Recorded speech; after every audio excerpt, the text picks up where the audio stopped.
one of the things is that's pretty impressive, obviously, about yourself is your career's been quite extensive, onshore, offshore, Permian Basin, North Africa, etc. How much of a difference is there working in somewhere like the Permian and then working offshore, um, in North Africa, for example? Like, obviously, I've always said this, the US is a different beast when it comes to oil and gas in comparison to the rest of the world. You're seeing that now, exactly, with its kind of production rates now. But what's the big difference? What's it like working in the Permian Basin in comparison to working offshore? Well, when I was in North Africa, I was onshore in the Oh, were Sahara. you? Oh, Yeah. right. And Right. so but there's a lot of differences between overseas in general Yeah. and, like, for example, when I was at American Energy Partners, we were working on projects, in Argentina, Australia, and Mexico. So we were looking to bring US technology to onshore locations, shale operations in those countries and some others.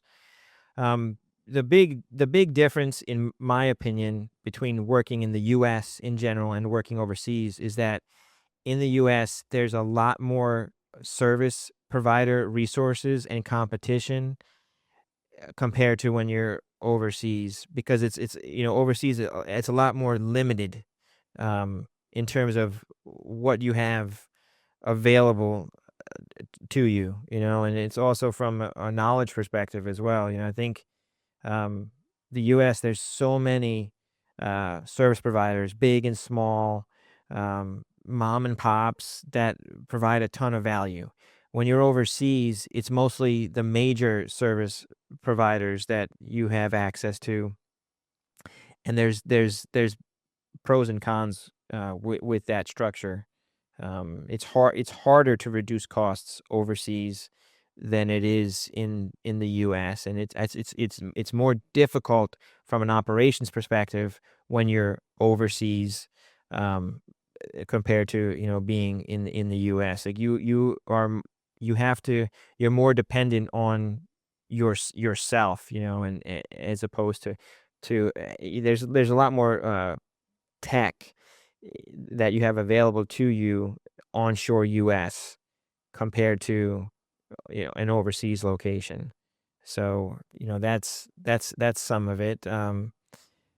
There's cultural differences as well depending on where you are in the world, and there's challenges there. You're I think in most cases in the US there's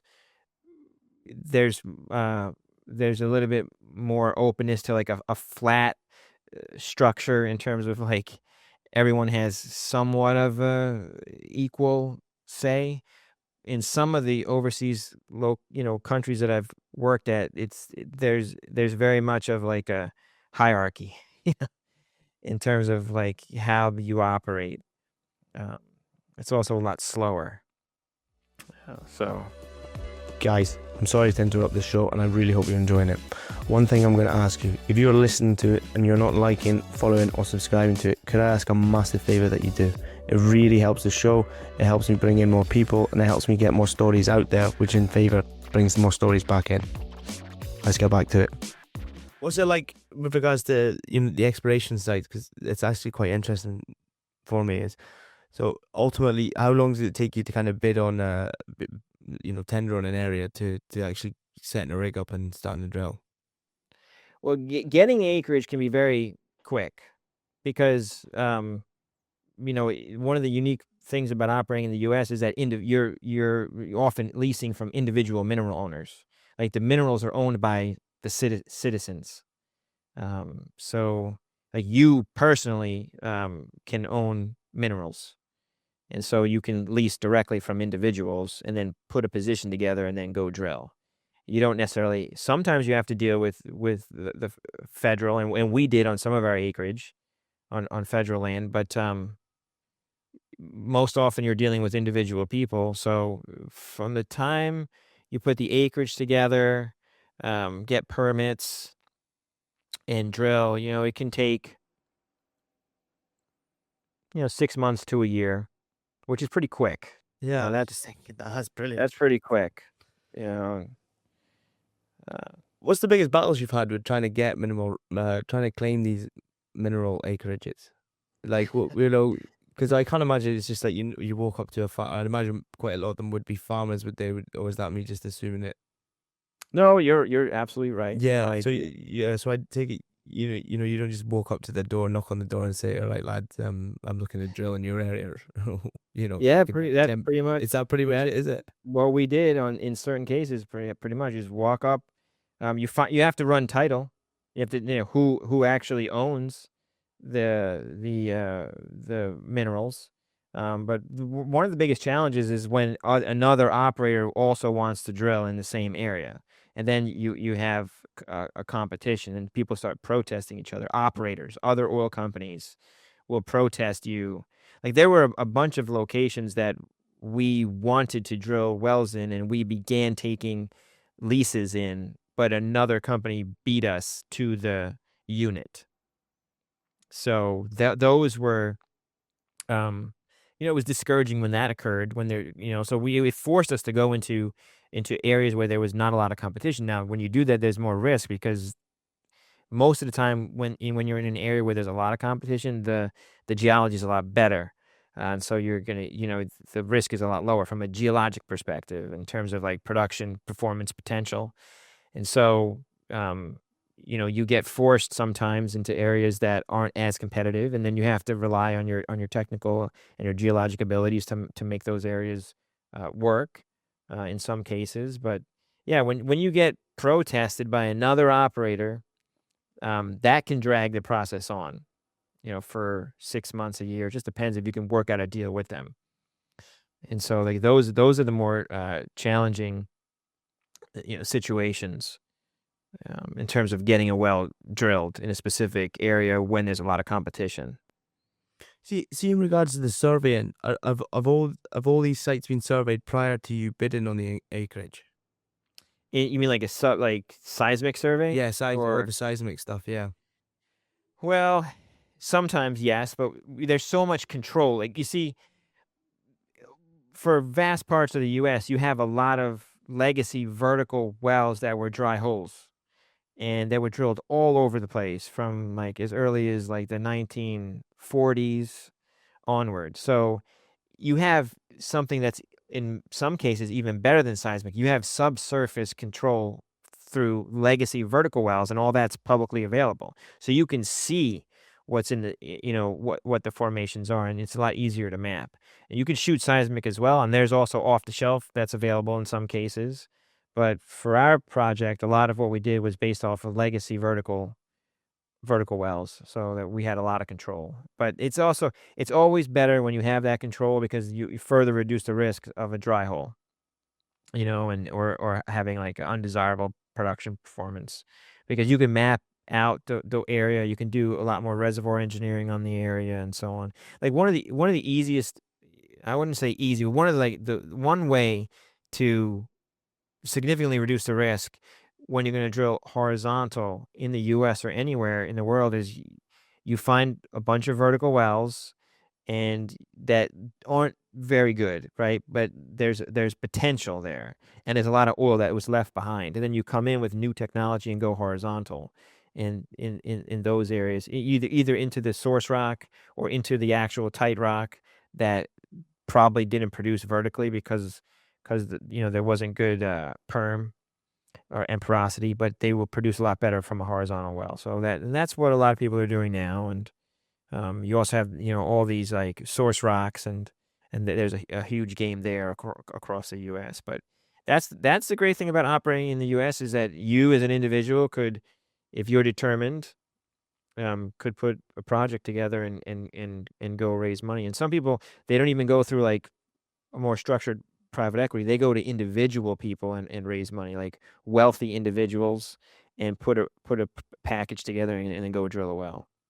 It Which plenty of that. is amazing, actually. I think it's brilliant when you kind of compare it to, obviously, our industry over in the UK is totally different. Obviously, it's all offshore and it's licensed out, etc., etc. But it fascinates me that you basically, you've done all your research prior to it. Obviously, as you said, you've done looked at the wells, the vertical wells from years prior to it. and then you're just going up to someone's door, knocking on their door and coming up with an agreement and hoping that someone else hasn't beaten you to it ultimately. Yeah, and I mean, there's also other things you could do too. Even if you have no money, you could still put a position together and get into the oil business. And a lot of my friends do that. What they do is they have a geologic idea, they have a thesis, they put it together, and then they go shop it around to different companies, and they do that for an interest in the well. They can get an override, they get some of the production if the well turns out, right? Or they could just sell the project. So like that's all just off of like desk research, and many oil companies will be more than happy to meet with you. You have to be careful they don't steal your prospect, which is not uncommon, but once you start doing a little bit of it, there's certain people that you can, learn to trust, and you can show them your work in an area. And there's a little bit of the honor system in this business. And like, if you come with a pretty good idea, and they're willing to give you credit for that idea, and either buy the project out right from you, the idea from you, or give you some type of interest in the well if it works out. So there's that too. You don't even have to get involved in the in the leasing side or the mineral side. You can just, you could put a project together and sell it. It's mental. The opportunity side of things is Yeah. absolutely incredible. So so when you come to these farmers though, how do you agree on what you're going to give them? Well, they all know that there's lots of times their stuff has been leased and or expired and no one ever drilled on it. But they know the going rates, like it's a discussion, and, we had a very strong land team. And they did an excellent job and that was their function. That was their area of expertise. And a lot of it's personal relationships. Like, I establish rapport? Do they trust me? Like, all of our operators, like all the surface owners, all the people in the area, I over the years, I got to know them, like who they are, and they see you out there all the time. So you get to know them, you get to know their families. Like, a lot of the guys like, so the land guys in our company, they would go meet with them. They would go to church with them. They would go to like covered plate dinners. Like, they would stay. They got to know all of these people because we're going to be operating on their land. They want to make sure that we're trustworthy, that we're going to do a good job, and so on and so forth. So there's that occurs quite a bit, and it's a huge part of it, because if there's two people competing for a bunch of acreage, and they like one person more than the other, and the prices are about the same, they're going to go with who they have a relationship with, and who they feel more confident is going to drill on them right now, because they want to get a well drilled, right? So they want to start seeing cash flow. Because there's so many ways as a landowner to make money off of an oil company. Like, you have the lease bonus, then you have, the cash flow stream off of the well, but you can also get like surface damages. You can make a ton of money on, if you have water on the surface, which we use for drilling and completions. You can make a small fortune just on selling water on the surface. And there's all kinds of other stuff, soil farming, and roads, and like there's so much opportunity for the mineral owners and the landowners to enjoy the oil and gas industry when it shows up at their door. And that's very different than overseas, because you're dealing with usually governments, right, that own the minerals. Yeah, it does fascinate me. I've spoken to a couple of guys who have met on LinkedIn. One guy, I kind of minded, I won't say his name. He was speaking similar about that. He wants to get some money together, and he wants to go prospecting and stuff. And I just find it incredible in the way that the industry is in America in comparison to when you look Yeah. at the rest of the world. Are you allowed to speak about your? Because obviously you had some good prospects, I can assume, because you sold your company. What was the best one, if you're allowed to speak about them? Yeah, I mean, like, we drilled a group of wells, and our first well was very strong, and it was horizontal. It's called the Captain, and that was a very strong well, and it was a very exciting well to be a part of. And so, just different areas give different results. You know, it's fun to go out into an area that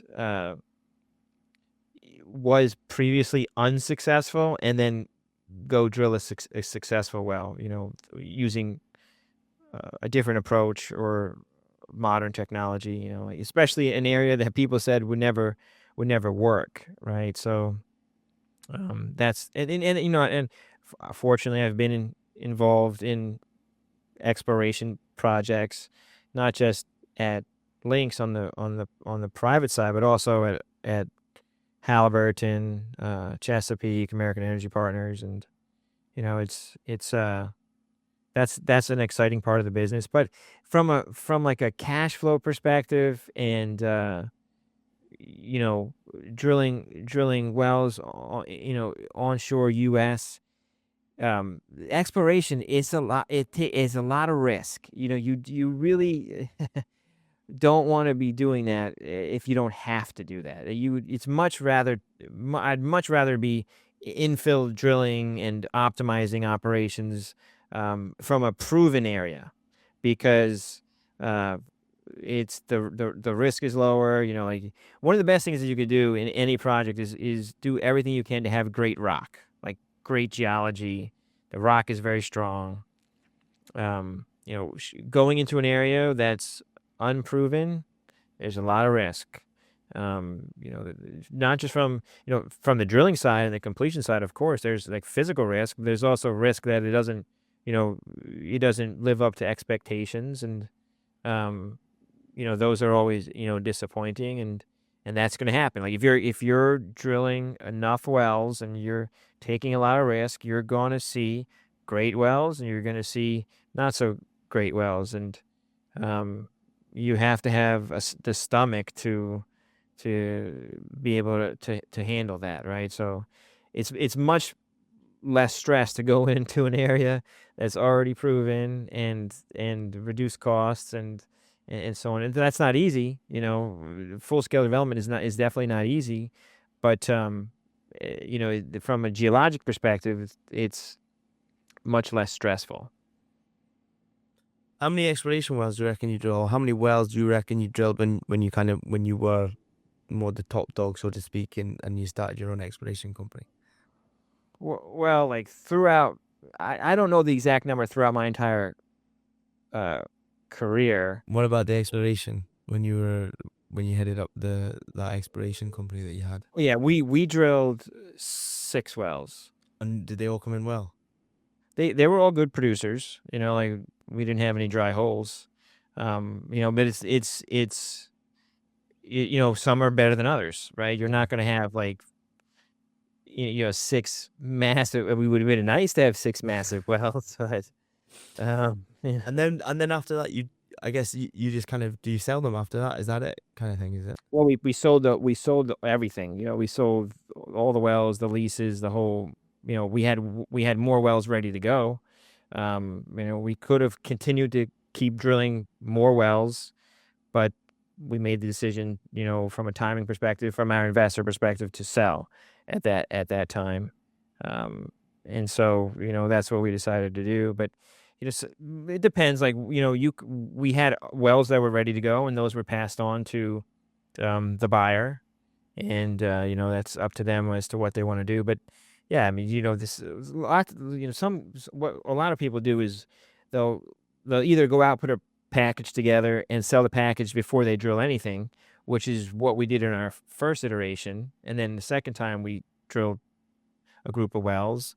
And then sometimes, you know, you go out and you buy some wells and then optimize them, and put a package together to drill some horizontals there. And a lot of, you know, former colleagues are doing that, or you just keep on going out and drilling more and more wells, you know. But it just really depends on what you want to do, you know. So like, you know, more recently, as you know, my wife and I just had a baby, and so I'm now a full-time stay-at-home dad. That's Watching our wow. newborn.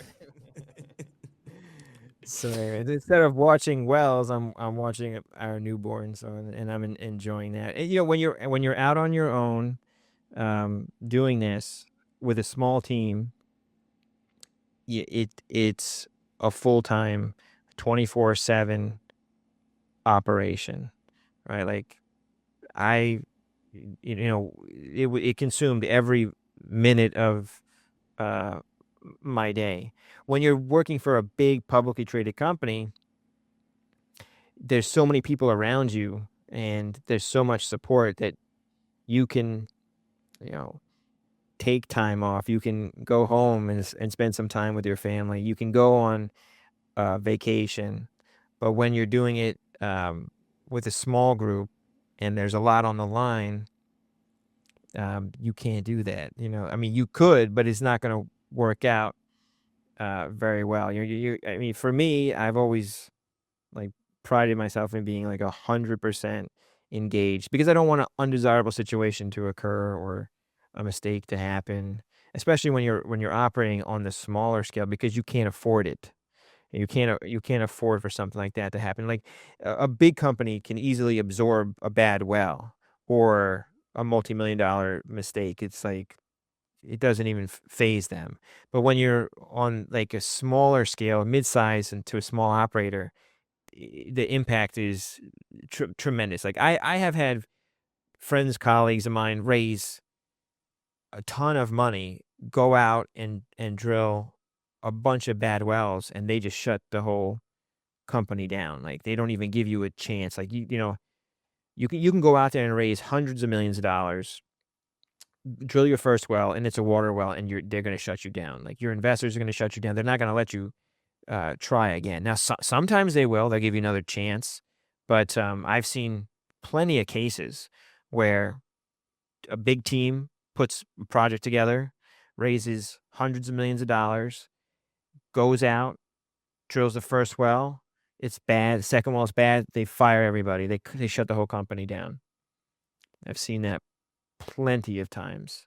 So that, there's just a lot less room for error when you're operating on a small scale. If your first well is bad, there's a high probability you're going to get shut down. If there's two in a row bad, you're definitely going to get shut down in most cases. Maybe they'll put you onto another project. Maybe they'll roll you into some other asset, but you have to show results like every single day. Like, and one of the things that on the production side that I'm most proud of is on the small scale stuff that we did is I did everything I possibly could to make sure our wells were online like 99% of the time. I did even through like ice storms, snowstorms, when everybody else was down, we were producing oil and gas. I made sure of it. Like I spent so much time out there making sure our stuff doesn't freeze up, our stuff doesn't go down. All of our wells were online because you need that cash flow. You need to show that like that's your lifeline. And we drilled through COVID. So like we were one of the only operators drilling in the state of Oklahoma during COVID. Like we operated through the entire thing, through the shutdown, through the entire thing. For us, to a certain extent, it was an advantage because there was at one point there was 8 or 9 rigs in the whole state, and one of them was ours. And that was somewhat of a benefit from an operating side because we got much better prices. We got a lot more attention because all the major operators, they shut down. All the big publicly billion-dollar companies, they were not drilling. And like we were operating that environment, and we were able to do it without spreading the virus. And we took a lot of precautions and to make sure that we had a good experience, because if the virus would have showed up during any of your operations, you automatically get shut down and you can start incurring a ton of costs, because if there's an outbreak on your location, they often would shut it down. During that time period, there was a lot of that going on. So you were taking that type of risk. But we were able to get through that and drill a bunch of good wells. But that was unexpected, right? And that definitely had an impact on us, and as it did to a lot of other companies. And many smaller companies never made it through that. They were shut down. because the cost was just unfavorable, and there were a bunch of other dynamics that were at play. But and that's the thing, when you go out on your own as an entrepreneur, as I'm sure you know, like there's all this stuff that's going to happen that you did not plan for. But the only thing that you can control is your level of engagement. Like I, told myself early on throughout this entire process and throughout my career is like I'm going to do every possible thing I can to make sure that I don't have an undesirable situation, a major accident. Like I can't control everything, of course, but if something, God forbid, does happen, it's not going to be because I didn't put 110%. And some people would say like you're spending way too much time out in the field, you know. But for me, I was like, no, I am out here because I'm going to make sure that is to the best of my ability that we're going to deliver these wells as we expected. We're going to catch any issues very quickly. I don't want to hear about something over the phone. I want to, be there for myself. And I learned that through a 20-year career working for big companies and seeing all kinds of stuff and seeing and researching these cases, in my opinion on Macondo, if there were just, it only takes one person to prevent an accident like that. Just one person that's fully engaged. If there was just one person that was engaged in that process and knew what they were looking at, then never would have happened. You have to have a strong personality. Like when I was watching, one of the things I will say is like I thought the podcast with Leo was excellent because he said he said some things that I obviously don't agree with that we discussed, but he said a bunch of stuff that I do agree with. Like, why didn't anybody? You asked him, I think, why didn't anybody shut the job down? Like, why didn't he was on the rig? So why didn't anybody stop this from happening? And he said, to his credit, he was being honest, and I agree with him. He's like, people have a mortgage, they have 3 kids, they have a family to feed, they don't want to lose their job, and unfortunately, that is true. Like part of the reason why people don't stop these big events from occurring is they don't want to get fired. Like stop work authority, as you know, is one of like the foundations of our business. Stop work. I'm a huge advocate of it. And I'm going to share a story with you where early in my career, over 20 years ago, when I was first overseas, had a situation where I shut the job down and they tried to fire me. Okay. So I know that what Leo is saying is 100% correct because I've had it happen to me, right? Over 20 years ago when I was working at Halliburton. And I'm going to tell you the story because I think it, will help some of the listeners. 100%. Yeah. Like I always wanted to work on a rotation, whether it was offshore, onshore. I wanted to work 28 or 35 and go back and forth. Like that was my dream job when I was, younger. And I got the opportunity after just 2 years or so in the Permian Basin. I had a chance to go overseas, and so I was there for 4 years. And at one point, I was involved in a massive exploration project for a big international oil company, publicly traded. I'm not going to say the name, but it's one of the biggest in the world. Yeah, yeah. And I was working at Halliburton at the time, and it was a turnkey operation, and I was the lead engineer. So we were supplying everything to do this, from the food and the lodging to everything involved with the completion, and all the technical stuff. And we were planning it for months, and I was working on the planning with my counterparts at the big oil company, and they also brought in experts, like world-renowned, very famous people. You would know the names. I'm not going to say the names. They were involved in this project. This was a massive project overseas, something that would be discussed on like quarterly calls and so on. It was a very big project. So we get out there, we're setting everything up, we're in the middle of the desert, days away from any like civilization on this project. And we're about to start operations on a frack job for this project on a vertical exploration well. And this lead engineer representing the oil company, at the very last minute, like about 30 minutes before we're gonna start this, comes in, and I'm preparing everything at my station on location to do this operation, to execute this operation, and he wants to change the entire procedure right at the last second and do something that, in my opinion, was crazy, like extremely dangerous, extremely high risk, and it came out of nowhere.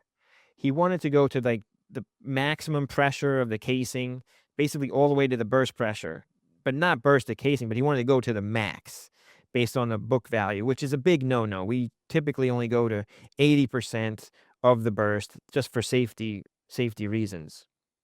And this guy wanted to go all the way, and I wasn't comfortable doing that. And we had over 100 people on location, had this whole massive operation set up, and I told him, I was like, look, there was a discussion back and forth. Everyone was ready to go, so they were all waiting, and everyone's watching this. And I'm telling him, like, I don't feel comfortable doing this. Like, this is not what we planned for months. Like, you're coming out of left field with this, and I don't feel comfortable. Well, he steps out of like our van office on location, and he calls the country manager, my boss, essentially, all the way back at the base. And they tried to get me run off location, basically fired. They said a lot of bad stuff about me. They disparaged me. They said I was young. I was in my early 20s. They said I shouldn't have been out there. I didn't have enough experience, so on and so forth. And everything is shut down, and everybody's watching this. And he didn't do it in front of me. He went over and called, and time is going by now. Like, we had, at that time, it was like satellite phone. So I'm on the satellite phone with the country manager, and he's like, what's going on out there? I was telling him, Bob, I was like, this guy is going to destroy this well, and somebody might get hurt. He's asking to do something that we didn't plan. This is like catastrophic. I don't feel comfortable. And he's like, all right, let me talk to the guy. So they go back and forth. And finally, and I got to give the country manager that I worked for at Halliburton a ton of credit. They were arguing back and forth as to what they were going to do. And I'm sitting there sweating because they're trying to basically fire me for stop work authority. You know what I mean? Like, so I step up, I do this. The big oil company is trying to fire me. I'm trying to destroy my career, right? And I worked very hard to get to that point, and I knew this was a risk, but I just told myself, I don't care. I'm not going to jeopardize the whole team for this. And so finally, the country manager told the oil company, if Matt's not in agreement, we're going to shut the whole thing down and we're out of here. And I was like so honored that they stood behind me, because I didn't know what they were going to do. Like, I thought, they're going to replace me or whatever, but they stood behind me and they backed me up, and I never forgot it. You know what I mean? It's like I stuck my neck out there, and I seen this go. I've seen, just like what Leo says, like, you see this stuff. People do it, they get fired, or you get ridiculed. You might get minimized. They don't call you anymore, so then you don't get your time, and eventually they kind of like push you out. But here, the country manager stood behind me. He said, if I don't agree, they're going to rig everything down. We're out. So basically, they stood behind me on that thing. And then what we decided to do is I told the guy, look, if we looked at everything, I had time to redo my calculations, and I didn't agree with him. But if he wanted to do it, what we agreed upon, and everybody was okay with it, we moved all of our equipment like way, way back from the well. I mean, this is their well, okay? And if the guy wants to blow up his own well, that's his business. I was like, as long as we don't get hurt and we're not responsible and your guys are trying to run us off, I told him, like, over and over again, don't do it. We moved everything back. And then I said, okay, if you still want to do this, like, we're now in a position where we could do it because we're now like safe and everybody knows. So he said, yeah, he wants to do it. And so now, like, everyone's in their positions, and we all have our radios on. It's like a massive operation, and we're like, okay, we're ready to go. And I turned to him and I said, you're going to sign this piece of paper saying that you want to do this. I want your signature on it. Otherwise, we're not doing anything. Because this guy was squirrely. Like, I knew if this thing goes south, he's going to blame the whole thing on me. You know what I mean? Like, this guy is going to, and he was cursing me. He was like, every bad thing you could possibly say about somebody. He was saying it into my face. Like, I shouldn't have to sign this. Like, you don't make any, he was bragging also about how much money he made per day. They were paying this guy, and this is 20 years ago, okay? They were paying him 5,000 euros per day. You do the math. That's a huge amount of money in today's dollars. Yeah. And he's saying, like, bragging about, this is a very famous guy. I don't want to say his name, but he was bragging about how much money he was making and that he made more than all of us, and he shouldn't be having to, like, sign this, and we're going to do what he wants. It's like, fine. He signed it. We do exactly what he wants. And he ends up destroying the well. Okay? He destroyed the whole thing. And so we tried to run in the hole with coil tubing. After the operation, you couldn't get down because the whole thing was burst, collapsed. This, like, massive operation. He collapsed. And this isn't even the worst part. You're not going to believe what happens next. For a week, he's, like, refusing to believe that he destroyed the well. And so, you know, because of what he did, we couldn't even finish the operation. We had to rig everything down and figure out next steps. But we all go back to the base, and I was just like, thank God, because he would have blamed the whole thing on me. And so by this time, everybody in the base knows what happened, because this is going all the way up to the top of these companies, both companies, to the very top. CEOs, right, are involved. And I was a young engineer early in my career. But because I got him to sign on this, like, we as a company were protected from being responsible. Many months later, there was a big meeting in the home country of the IOC, and he said in the meeting with all the executives that he can't explain what happened because his computer was stolen at the airport. You know, like, the guy was a weasel. He wouldn't even take responsibility. And, you know, I saw that early in my career, and I realized, you know what, like, you have to always protect yourself in this business, because these big guys that make these, you know, they may have a huge reputation, they pulling down a massive salary. You don't know, like, what they're gonna do when it goes south. They're gonna lie, essentially. They're gonna lie, and they're gonna try to blame it all on somebody. And you know, you have to be careful. And what I was doing was not just protecting the team physically from physically getting hurt or a well control event from occurring, but I was protecting, you know, my company and also their company. But they insisted, you know, and I've seen stuff like this, you know, throughout my entire career, right? So, you know, I told myself very early on, I'm never going to do anything that I'm not comfortable with. And if I get fired doing it, I don't care. Like, you kind of have to operate with that mentality, because you do get into situations where you're worried, like, you know, like, you know, I have all these payments, I have a family, I have, like, this and that. And that is, you know, why a lot of people don't speak up. So, you know, one of the things that I do is to encourage stop work authority, and I started doing this more recently, is I tell the guys, if you, like, shutting individual work down, stop work authority, that happens all the time, but shutting the entire operation, multi-million-dollar operation down, it is extremely rare. Nobody wants to do it.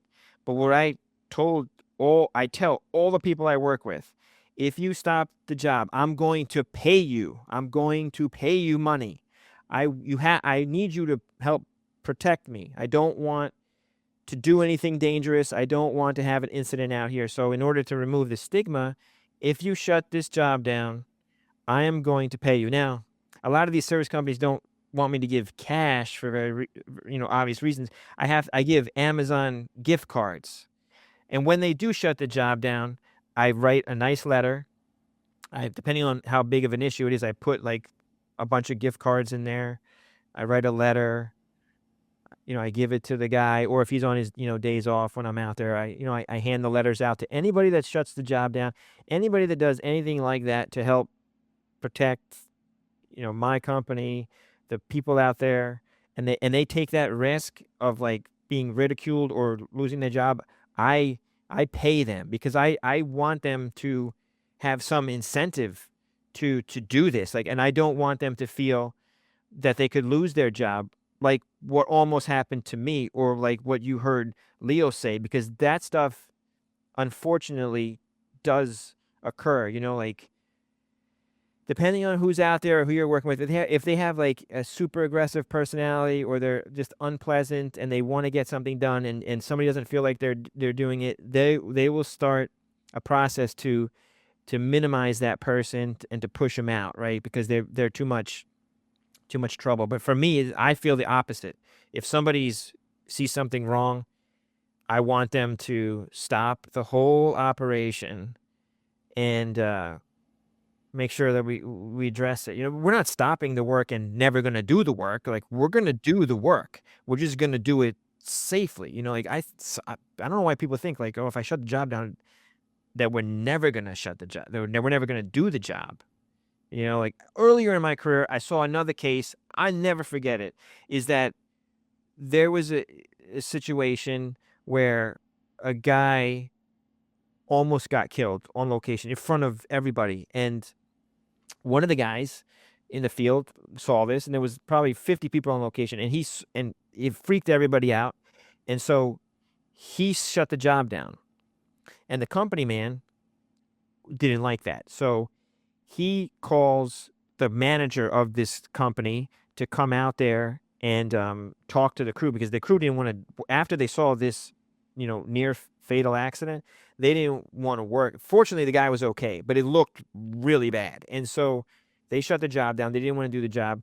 And then the manager comes out there with the company man, and they forced the crew to do it. And it was a huge mistake, and it was a major violation, and a huge investigation occurred.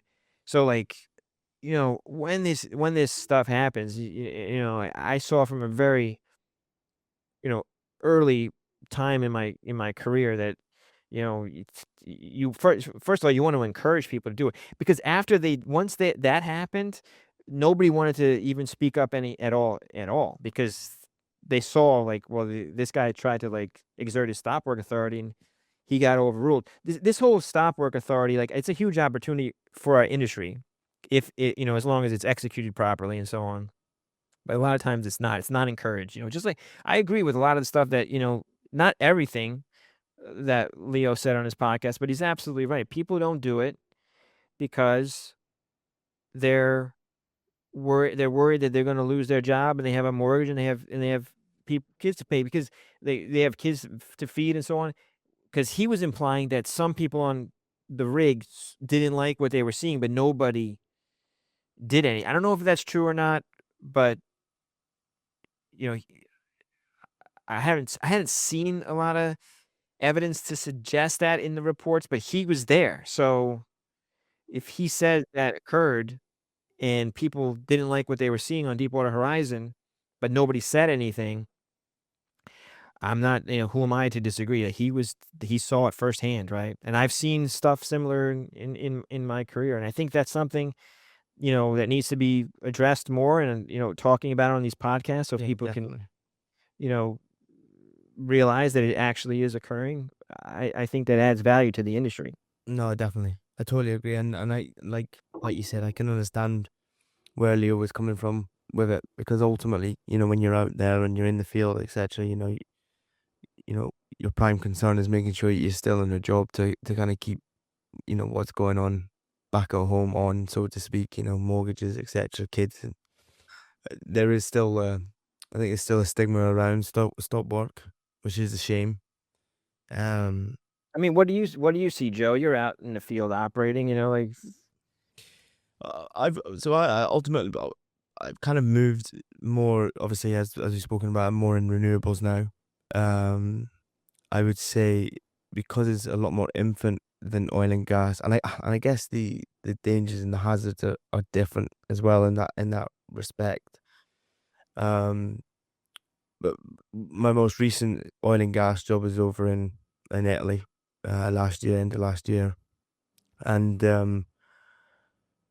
it's, the I guess it depends on the country you're in. So I worked in the UK sector in the North Sea for over a decade, um, and the seaside culture is brilliant in terms of the fact that they generally do care about stopping the job. I think you do feel a lot more safer when about stopping it, etc.